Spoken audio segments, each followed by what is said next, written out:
అబ్బాయి ఏం చేస్తున్నాడండి? చదువు ఆపేశాడండి. మీ అమ్మాయి ఏం చేస్తుంది? చదువు ఆపేసిందండి. ఏంటి వదిన? అన్నయ్య ఏమిటి ఇంట్లోనే ఉంటున్నాడు? ఉద్యోగానికి వెళ్ళడం ఆపేశాడు.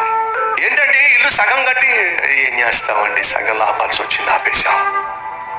ఏమైంది? వ్యాపారం అన్నారు, పెట్టుబడి అన్నారు, ఏమైంది? కొంత పెట్టుబడి పెట్టాం కానీ తర్వాత ఆపేశాం.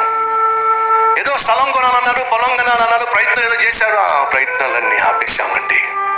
మీ అబ్బాయిని అమెరికా పంపించాలని ఏమైంది? ఆ ప్రయత్నాలు కుదరలేదండి, ఆగిపోయినాయి, ఆపేశాం.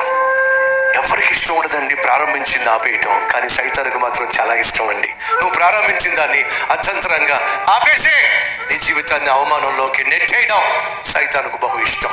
ఎప్పుడైతే నువ్వు దేవునికి దూరం అవుతావో, దేవుని సన్నిధికి దూరం అవుతావో, పరిశుద్ధతను పనంగా పెడతావో, సైతాను చేసే పని ఏంటో తెలుసా? నువ్వు ఏమైతే ప్రారంభించావో దాని సగంలో అర్థంతరంగా ఆపి పడేస్తాడు. నీకు మిగిలేది అవమానం.